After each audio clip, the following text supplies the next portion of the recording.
Dr. Mindy Pelz, and on today's episode of Ever Forward Radio, we discuss how you can thrive in today's modern toxic world. I'm super excited to share my knowledge on toxins with you and give you some lifestyle strategies you can do to overcome the damage that this toxic world is doing. Enjoy. 3, 2, 1.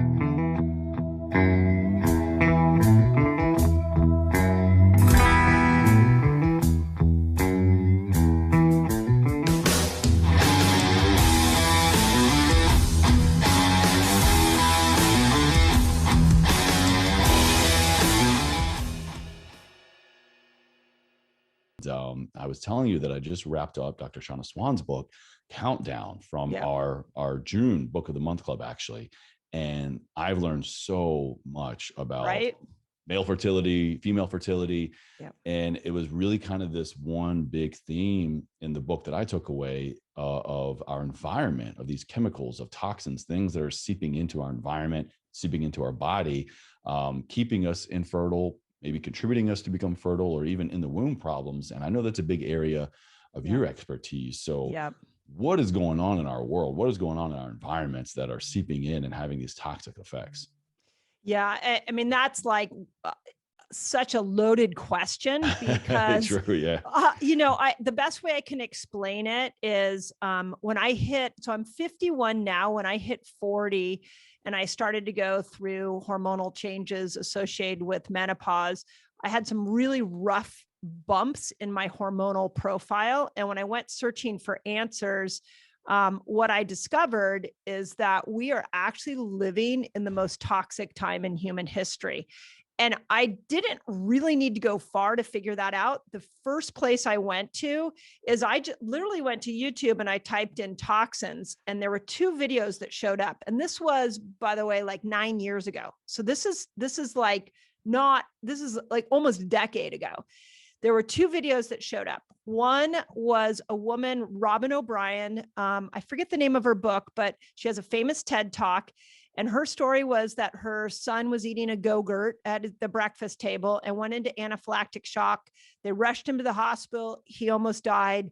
And when she went to go, the hospital told her the ingredients in this Go-Gurt, some of them are toxic. And she looked at them like, what do you mean? I bought it in my supermarket. What do you mean they're toxic? And she started to uncover what was going on in our food. And she found out that we had 50,000 ingredients that have been put into our food over the last decade. Now, again, this was a decade ago. So this was over the last 20 years, 50,000 ingredients have been put into our food that they are claiming, they have a label for it, and it's called GRAS, GRAS, generally recognized as safe. So what the FDA has done is it is allowing ingredients to go into our food that are considered safe, but haven't been proven guilty. So they can be carcinogenic. They can cause hormonal disruption but they don't have to prove that. You have to actually have a research study proving that these things aren't safe, and nobody can afford the studies. So as long as they're generally safe, they are put in our food. That is horrific. That alone has to stop. So then I went and I looked at, there's another amazing YouTube video. Well, it's on YouTube by Ken Cook. He's the president of the Environmental Working Group, and it's called 10 Americans. And in this video, and people, please go research this so you can be educated on it. Just type 10 Americans into YouTube. And he researched, they took 10 different Americans across different parts of our country, and they wanted to see what their toxic load was and if it was dependent upon where they lived in America. And what they found out was that these 10 Americans had over 200 cancer-causing chemicals in them. They had, chemicals that led to infertility. They had chemicals that were leading to thyroid problems and autoimmune conditions. And they were trying to figure out what the commonality, other than these toxins in these 10 Americans, what was the commonality? And the thing they tell you at the end of the video is that these 10 Americans were still in the womb. It was from umbilical cord blood that they are identifying over, and this was 10 years ago, that they are identifying these cancer causing, infertility causing, and they hadn't even walked out onto our planet yet. This is in the womb. I was not expecting that. I was not expecting the other foot to drop like that. That's insane. That's crazy. Insane. So as Dr. Swan told me when I brought her on my podcast, I started getting mad, like listening to her. And I said, this is unfair. And she said, you should be mad. You should be mad. And I asked her why she brought Countdown now to the public. And she had a famous study on phthalates and testosterone. And she went on to explain that the study was so profound that they had to bring it. A publisher went to her and they're like, we have to get this to the public. One of the things about phthalates that she brings up in her book is that when you're exposed to these phthalates, when you're in the first trimester in the womb, that your testosterone level goes down and that testosterone level will stay down for the rest of your life. So it pre-programs your testosterone level. And when the testosterone level goes down, it actually changes the anatomy of the male penis. This is part of why, Joe Rogan brought her on, was like, when I was reading this, I was both mind blown, and also I think, like a lot of other male readers, maybe kind of like hunched over, feeling sympathy. Right. Pain. I was blown away at the level to which we could be affected in utero, but then also the long-term detrimental effects that this was posing, especially for us males. Right. It's crazy. And it's the worst when you're in the womb. So think about how many couples, dad's wearing cologne all the time, mothers putting, perfume on her. They've got air fresheners in the car. They've got plugins in their house. They've got plastics they're drinking from. And all of those phthalates are being exposed to mom, lowering baby's testosterone, changing the anatomy of that baby. The baby comes out, has learning disability, other signs of low testosterone. I mean, all you have to do is go down and look at our younger generation right now. Look at how many problems they have, how many health problems they have. And why is our healthcare system not addressing this? Why are we considering this normal? This is the kind of stuff that wakes me up at night. And we've got to use podcasts like this. We've got to use people like Dr. Swan to really educate people on something as simple as just putting your cologne on. You're just putting your perfume on. What's the problem with that? Well, there is a problem with that. And that's what we got to wake people up to. Wow. Well, one hell of a way to open up the conversation. I'm sure everyone is like freaking out right now, jaws on the floor. I know mine was the whole time you're kind of sharing that information. But I want to ask, in your experience and in your expertise, is there really any level that is safe? It's, unless we're living in a bubble, and after 2020, who knows, maybe some people are now, right? Unless we're completely living in a sanitized bubble, what can we do to safeguard ourselves against these toxins while still maintaining, air quote here, normal life, quality of life? We can't just live in fear, right? No. I know. I always say, like, I'm the most depressing person in the room when I start talking about toxins. Well, thanks. She just ruined everything here for me. Don't talk to that lady. She's going to bum you out. So here's the best way to look at it. We're all born with a toxic bucket size of how we can handle these toxins. And that size of that bucket is determined by your genetics. So this is where genetics comes into place. So your toxic bucket may be very big and mine's very small. And this is why some people are like, hey, I eat whatever I want and I have no problems. So, well, good. That's awesome. You might have a bigger toxic bucket. So, and as we come into the world, we already come in with our toxic bucket full. That's what those two examples I started off with. You may come in with a big bucket and your toxic level is low. I might come in with a small bucket. My mom was packed with toxins, so my toxic bucket is high. So there's a certain point at which those toxins get to the top of the bucket. And now any little toxin that comes into our environment is going to cause us to be symptomatic. So the name of the game is to lower the toxic bucket. And you can't change the size of your bucket, but you can empty your bucket. Now, there are different toxins that will affect the bucket differently. And like phthalates, what Dr. Swan's talking about, she believes that what happens is that those phthalates go in and they make a hormonal change, they fill the bucket up, but they don't really bioaccumulate like something like a heavy metal, lead and mercury. That is bioaccumulating, filling the bucket up. So there's a couple things we can do. The first thing is we just have to be aware of this and stop filling the bucket. Like, just stop filling it. So, if you have your favorite cologne and you're listening to this, let's just start off by saying it's time to switch it. I'm so sorry if you love it, your girlfriend loves it. Like, let's switch to an essential oil. Let's try to do something different. If you have your favorite, deodorant, let's look at, there's a lot of great natural options that are showing up. Let's look at your home environment. When you buy a new piece of furniture, do you know that it off gases? Well, let's put it outside when you buy the new piece of furniture, and let's just let some air run through it. So there are little tricks like that. So we stop filling the bucket. And then you got to learn the art of detox. You think sleep is important. You think exercise is important. The world we're living in has now demanded that you learn to detox. And we're going to get there. Absolutely. This whole world of detoxification is a big interest of me. And again, for a lot of reasons, especially the ones coming from Dr. Swan's work. But I want to go back, if we could, real quick, to something you were talking about, of not necessarily what the toxins immediately do or what it immediately means when we are within earshot or, consume them or it's absorbed, but it's the effect that it has on our hormones. Yeah. And hormones are really the culprits for, well, I think they get a bad rap sometimes because it's a hormone imbalance. It's hormone this, hormone that, but they're so essential for a myriad of normal processes, things that are running in the back in our system, but also things that we can directly manipulate and control to our advantage.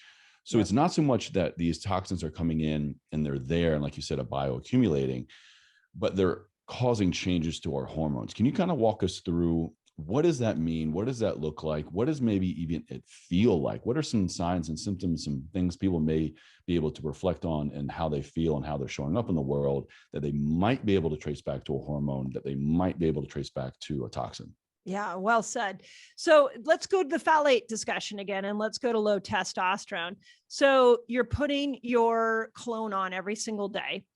And in that cologne has this chemical called a phthalate. And what phthalates are is they can mimic testosterone. So they're a testosterone mimicker.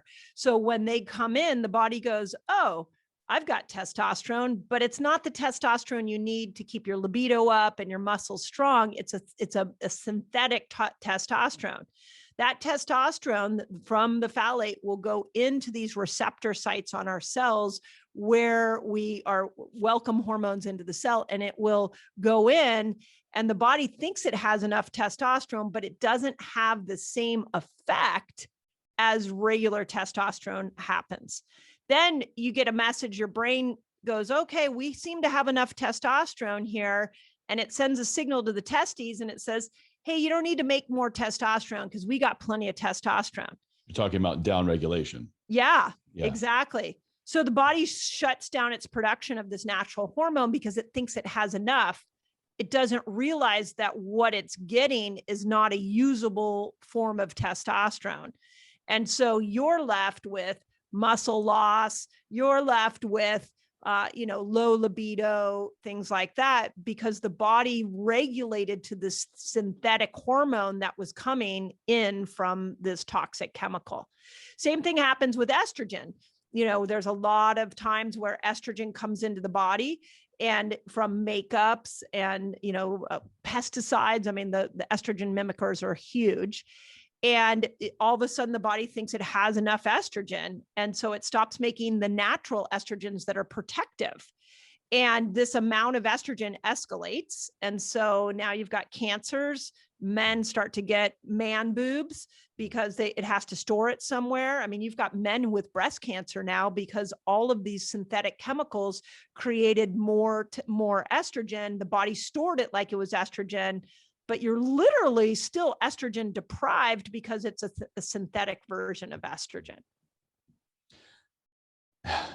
Right? It's like, it's just like, so on one hand, for me, it's just like, oh, obvious. Of course, these chemicals, these things we don't want in our body, but then we look at the daily living and like, wow, how am I going to go without it, kind of thing, which is, it is that, I think it's that initial stage of awareness that always comes before behavior change. Agreed. Right? So, hopefully we can go from being overwhelmed and maybe even a little shooketh as we should, to take it in. Yeah. As we should be, because there's so many things that are wrapped up in the modern conveniences of life, that are wrapped up in, low cost, that are wrapped up in short distance, that are wrapped up in maybe just how we grew up, the things, the products, the things that we just use in our house, everyday life, as we just take as norm.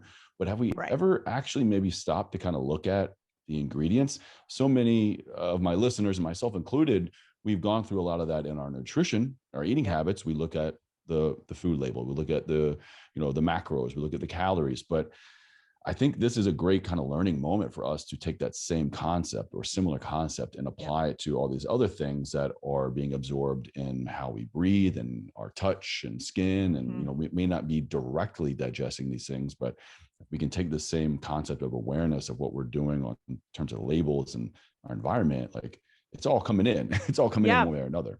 Yeah. And the number one rule to detox is stop it coming in. Don't let it come in anymore. Okay. So if you're listening to this and you're like, I'm really depressed now, I would encourage you to get motivated and look at everything in your environment. Start with what you're putting on your skin. I think that's the most important, because that will start to get into the system and have a direct effect. Look at what you're inhaling. So we talked about phthalates. I think the colognes and the perfumes, anything fragrance, your laundry, in your dryer, the little ball you put in to make your laundry smell good. Like, let's start to change those behaviors. Great resources. The Environmental Working Group go to their webpage. They have great resources on everything. An app that I always recommend people get, it's called Think Dirty. And it's put out by the Breast Cancer Prevention Fund, but it's really for everybody. And you can take your phone and you can go around your environment and you can scan your beauty products, your hair, your lotions, you can scan your shampoos, everything, and you can get a rating of what it's doing to you. Wow, no way. That's incredible. Yeah. It's like, I feel like we're on Ghostbusters or something, scanning for these out of world experiences. Right. Skin Deep's another one. So there's apps now that will really help. So if you're diligent about looking at your food ingredients, first, I want to applaud you. That's awesome. And now let's get diligent about any beauty product for sure. And men are using, they say that men are putting an average of at least 10 different products on their body every single day that are cancer causing. So in women, it's like in the hundreds. So we've got to start to change that. And then you vote with your dollars. I think it's really important that we send messages to these companies that we don't stand for this anymore. This is the corporate greed has skewed their lens on health, and it's really frustrating. So that corporate mentality is not going to shift anytime soon, but we can start to vote with our dollars and buy the natural stuff and understand where the products that are serving us and what's not serving us. Dr. Pelz, I want to ask you one other question about the toxins here. And I guess slightly playing devil's advocate a little bit. Let's go back to what you were first talking about. It's these generally safeguarded levels. It's levels put out by governing bodies, agencies, whatever, that are saying, hey, we are recognizing these as synthetic, as unnatural, as whatever. But based on our due diligence, research, whatever, we recognize at X amount of level, we are not seeing any immediate or maybe even long-term negative effects. Do you really agree with that? Or can we walk into the situation of, okay, well, there are just levels of these things that I may not like or may not be amazing, but long-term, I'm good. If I can just monitor the levels, then I'm good. Does it need to be kind of an all or nothing kind of thing, I guess is my question. Yeah, I mean, it's a good question. I would love to see the FDA flip that. And I'd love them to say, we're going to assume this is not a natural source. It's a chemical. So we're going to assume that it's bad. Let me see what we can do to make it the safest way, safest level possible. I'd love for them to sort of look at it from that way. And then as far as, can we just sort of keep an eye on this stuff? I think it really depends. You've got to look at your genetic health. If you have hormonal cancers, because really it's the hormones that are being the most compromised from this toxic world. If you have any kind of prostate cancer, breast cancer, ovarian cancer, like any hormonal cancer in your family, you probably have the gene for that. So let's make sure that you're really doing your due diligence. If you have any Alzheimer's, dementia challenges in your family, the brain is made up of fat nervous tissue, and that's where toxins like to go. You're going to want to do your due diligence. If you're struggling to get pregnant, my gosh, like get the Countdown book for goodness sake. Everyone get that book. I'm recommending that to every person, not anyone just trying to get pregnant. It was mind blowing in terms of just another biomarker of health that I have not thought about. Right. And there are some cool things we can do. Like if you are just thinking about getting pregnant, you're at the beginning of that course. Okay, well, why don't you go through a detox? Why don't you clean up your environment before you get pregnant, knowing that the first trimester is the time in which these chemicals are going to create the most hormonal challenge and create the biggest problems. So we can navigate it with some simple, just awareness tools. And not have to be totally bummed out about it.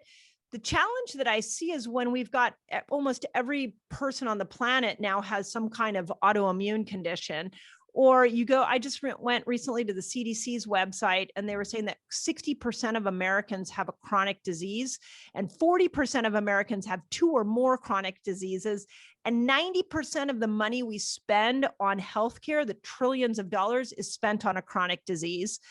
Then okay, that's when we have to start to take control of our own health and start to minimize the influx of these toxins. So, and to Dr. Swan's point, she said, well, with phthalates, they're not necessarily bioaccumulating, but they're coming in, making a hormonal change, and then going out. And then the next day they come in and they make a hormonal change and they go out.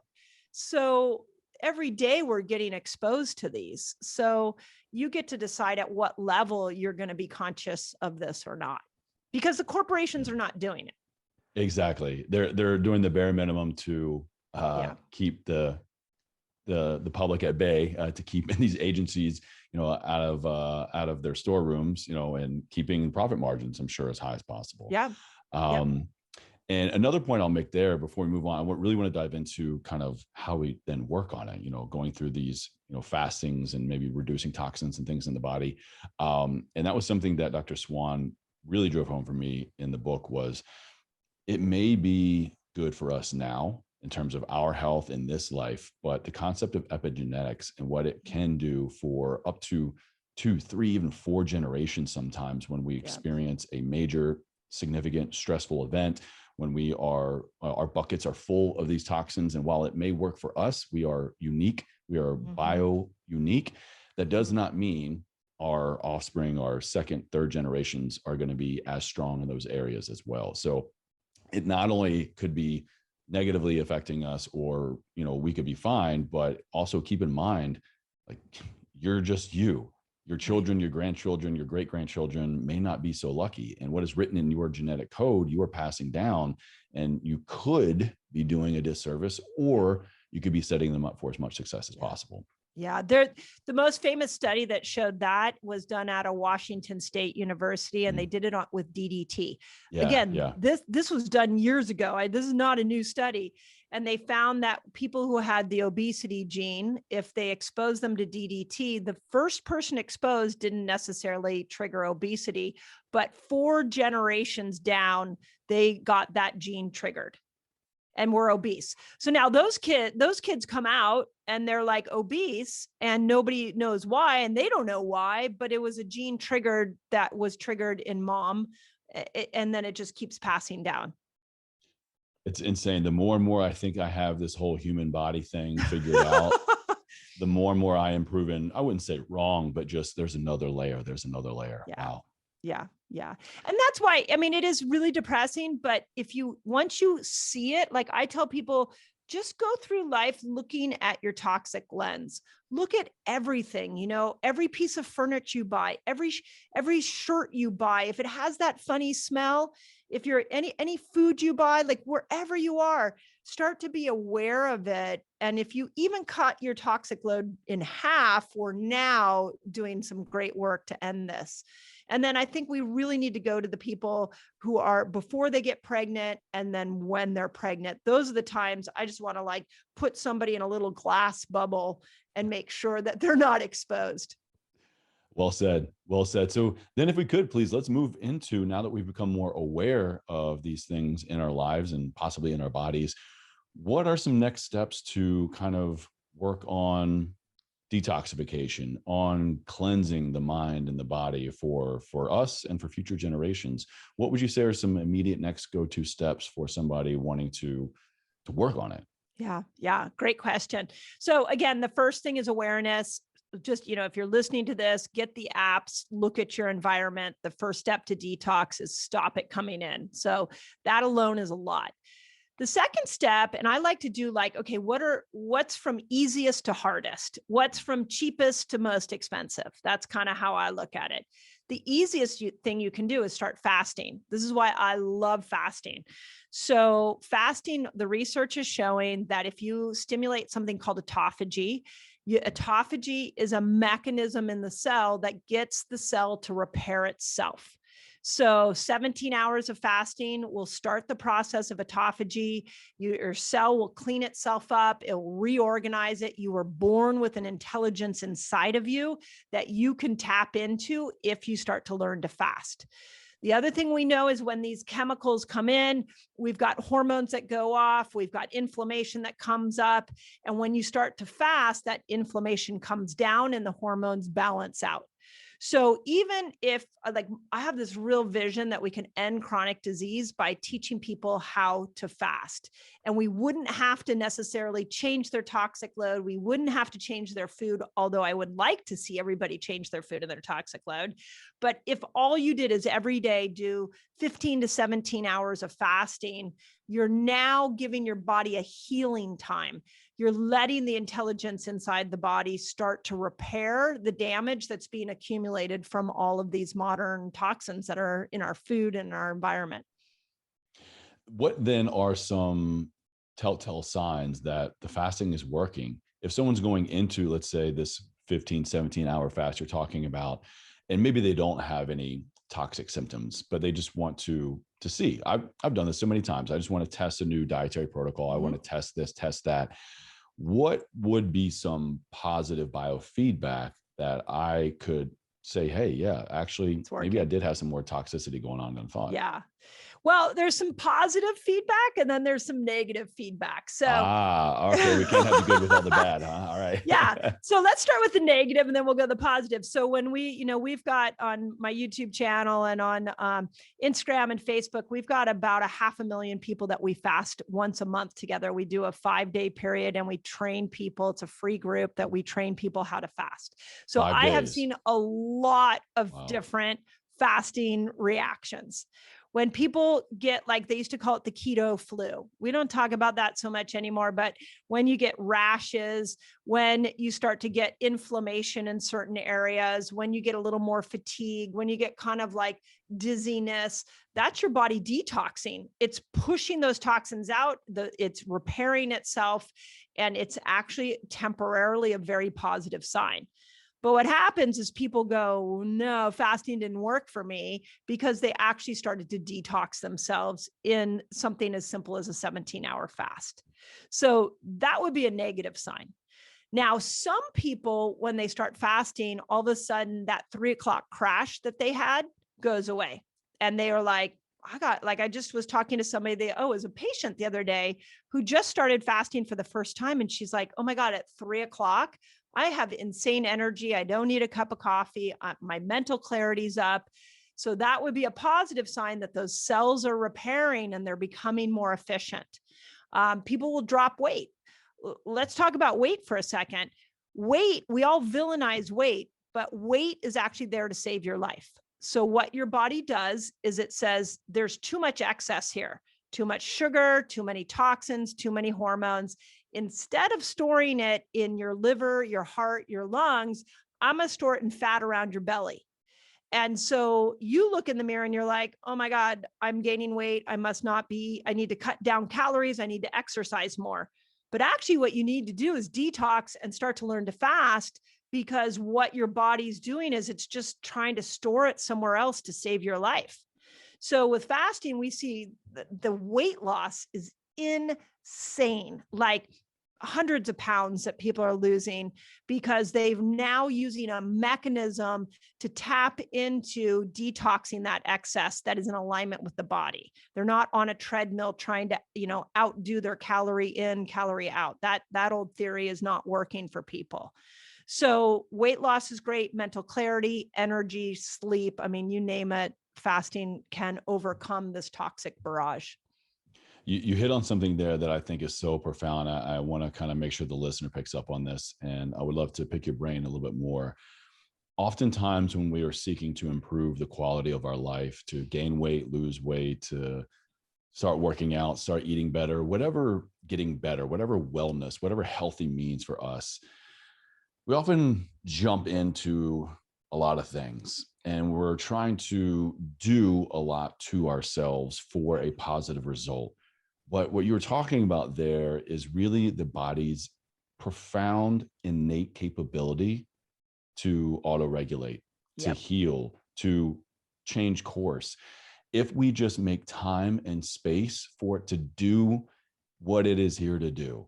Yep. Can you please share with us a little bit of that innate ability of the body that may just feel like discomfort in the beginning, may feel like hunger, may feel like this or that? Everybody's going to have a different experience, but what is so profound about us as human beings that allows us this opportunity to have innate healing?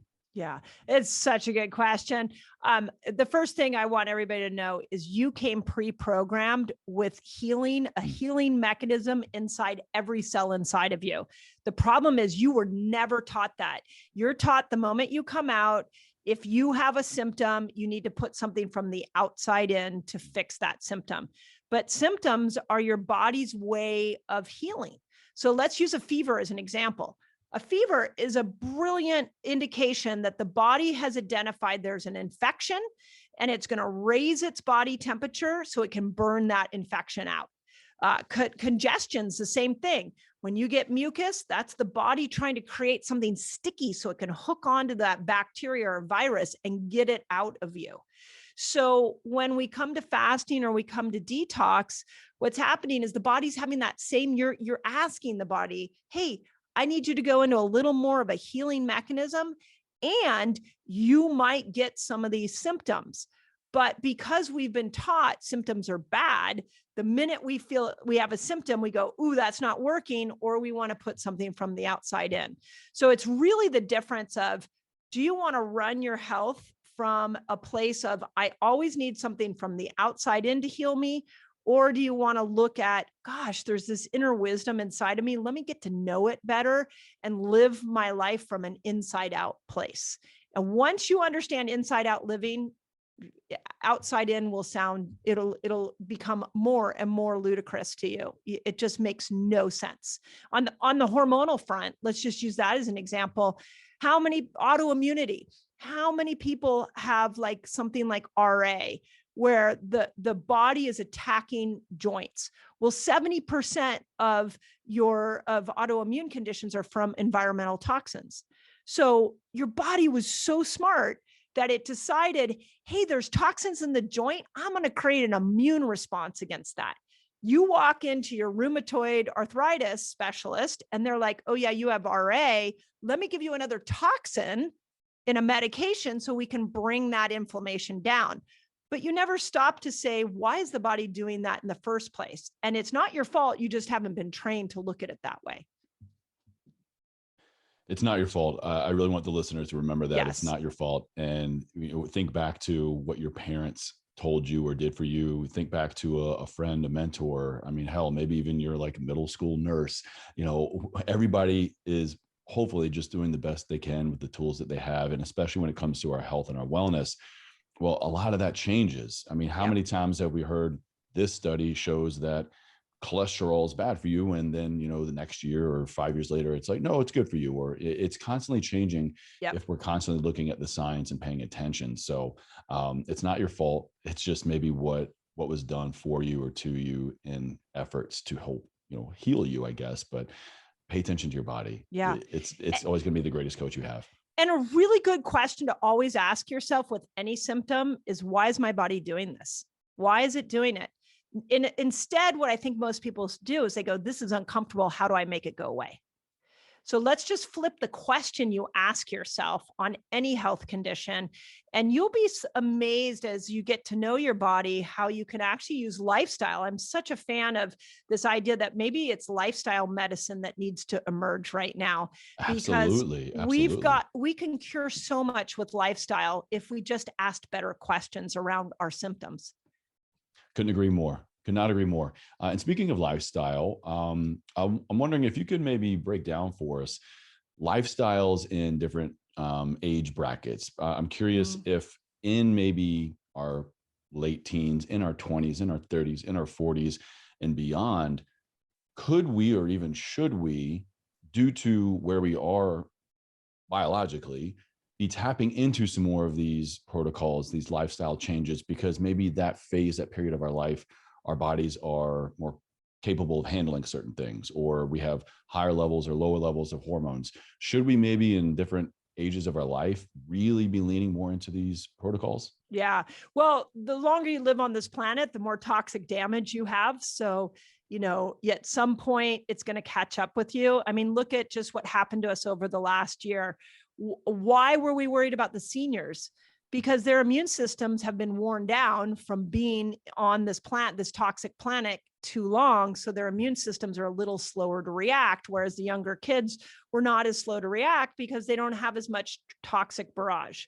Although if we don't handle toxins, eventually that's going to change. We can look at, one of my big passions is women over 40.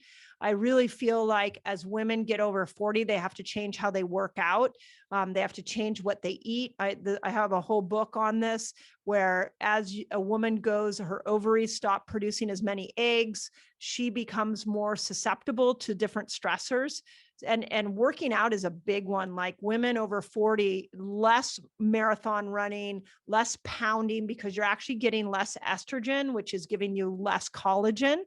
And as you have less collagen, you're going to be more prone to injury. So there are, we can hack in at different times like that.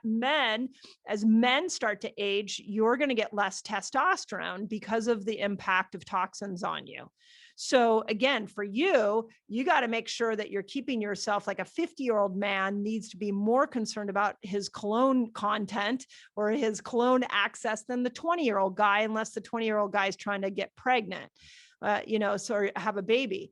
So we can look at hormones when they're coming and going. We can look at how long we've been on this planet. But all chronic disease as we age is the body's not keeping up. It can't keep up with the lifestyle you've given it. What is something maybe you've seen now here in, halfway through 2021 as we're talking, or in the last year or recently, and what have you seen as maybe a big new focus of yours, or you think, humans in general? Because like I was saying earlier, times change, studies change, science changes, and we learn more. What have you seen maybe rise to the top that is of big interest or focus for you, or, should be for us? Yeah. Well, so my big passion right now is chronic disease. So, and I'll just be really blunt.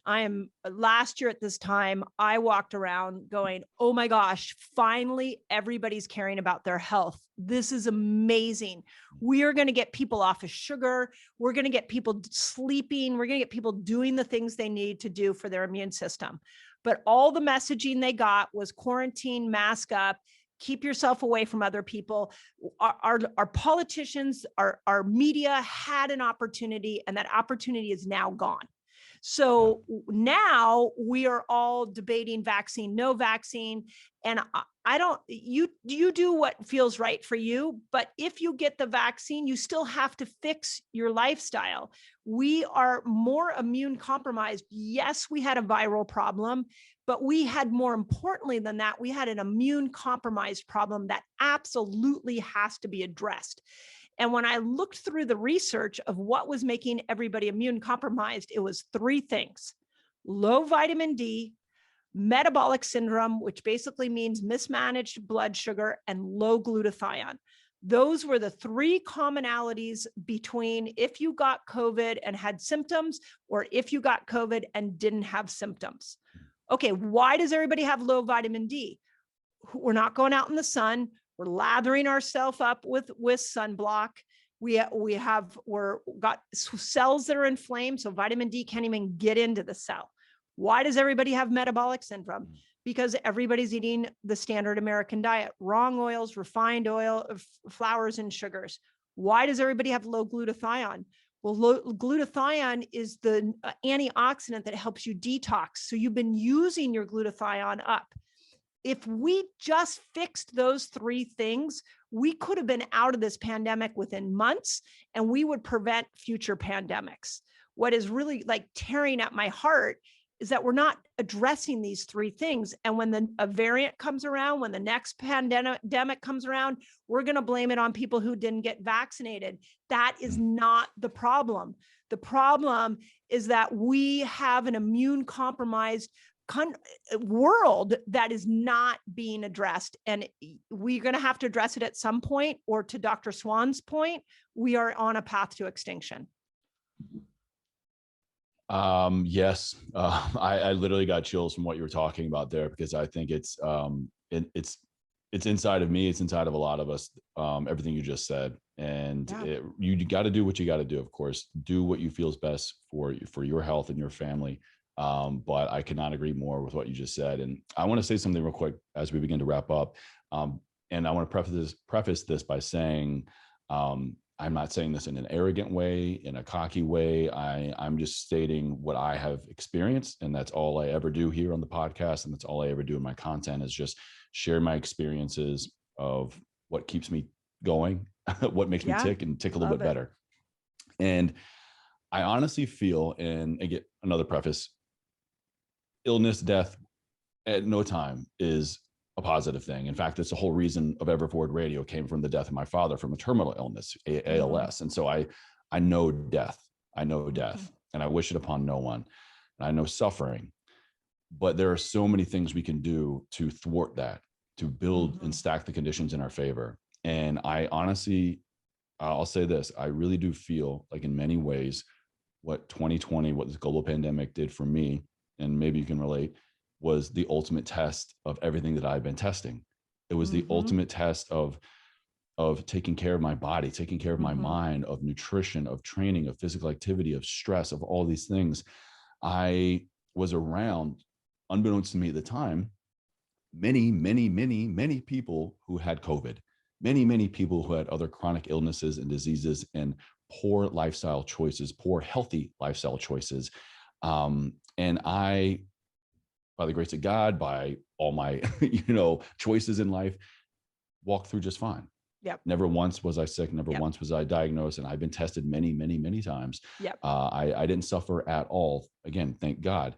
But I do believe it has to have had something, if not everything, to do with how I was stepping into that test, how I was stepping into that challenge, because of all the work I had done with my healthy habits, my lifestyle, and all these things we've been talking about.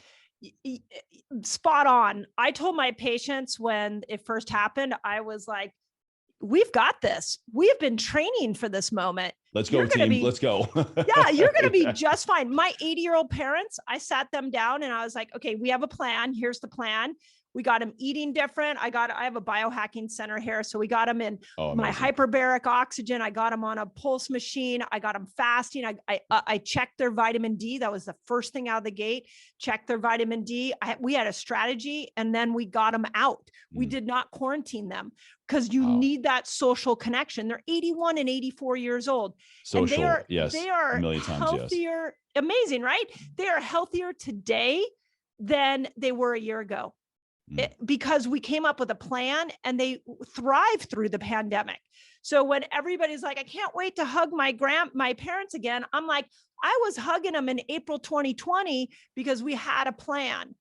And this is what the media is not talking about.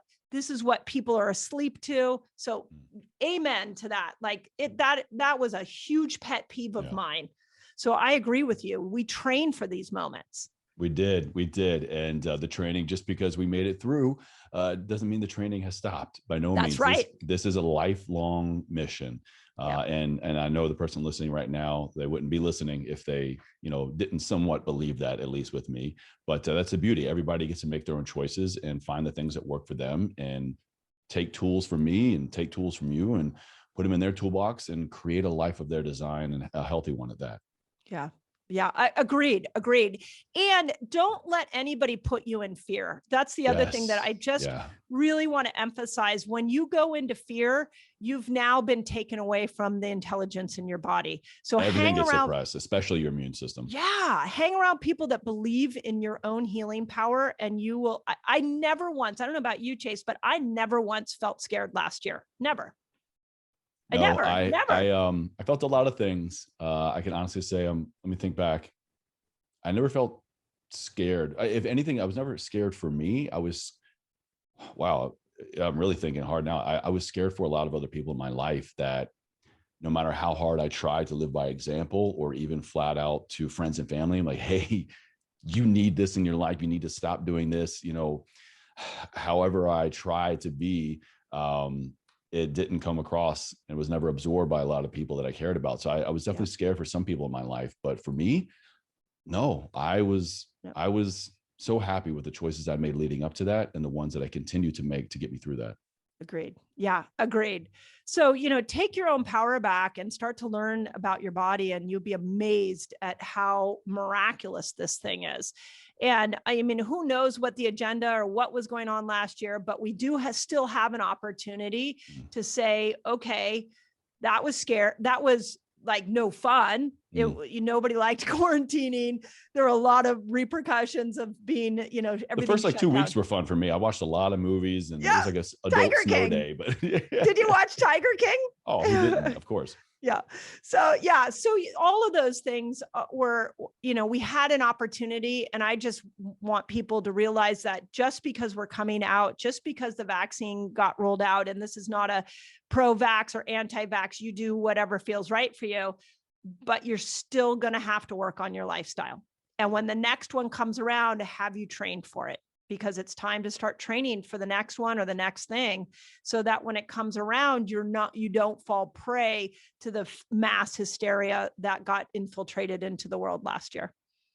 And that is exactly how I interpret the whole mission here at Everforward Radio. And it's a lifestyle, it's a mantra, but it has meaning.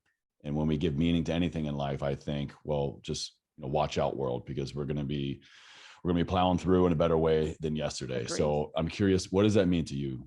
How would you say you live a life ever forward? Well, for me, I'm on a mission to give people their health power back. And that I'm a big believer in live it to lead it. I love what you said about you were modeling for people. I think that it's really important that we start with ourselves before we start to tell everybody else what to do. Start with ourselves, discover how powerful our body is, and then be a shining example that now inspires other people to be their best. So when I think of moving forward, I think of, I want to be the one that sits in the driver's seat of my own health. And then I hope that I can turn around and inspire others to do the same. There's never a right or wrong answer. I always just appreciate the honesty. That's why I love hearing that answer after a conversation, because it's just, you've had a chance to share with us your truth and your expertise. And then we get to kind of come together at the end on everything that we do here at Everforward. So thank you for that. Oh, thank you, Chase. This was delightful. And thank you for what you're doing and allowing me this conversation. I hope we didn't depress people. I really want to wake people up. I really, because what's really sad is when somebody's suffering with their health and they're not given a path out. That breaks my heart. Indeed it does. Well, where can somebody go to learn more about you, Dr. Pelz? Of course, we're going to have all of your information down in the podcast show notes, but where can they go to connect and learn more from you? Yeah, you can go to my website, drmindipelz.com. My YouTube channel is my passion project. I put 2 videos out a week on fasting, all the research on fasting. So if you can go there. Instagram, I'm got a couple posts a day that come out on Instagram. And if you want to fast with us, we have a group called the Resetter Collaborative on Facebook. But if you forget all that, just go to the website and it'll point you in the right direction. If you forget all that, just go to the show notes. We got it all down there. There we go. All right. Yeah, great. Well, Dr. Pelz, it was my pleasure. Thank you so much. Oh, thank you. Keep shouting from the rooftops. Really appreciate you. I will do. Amazing. So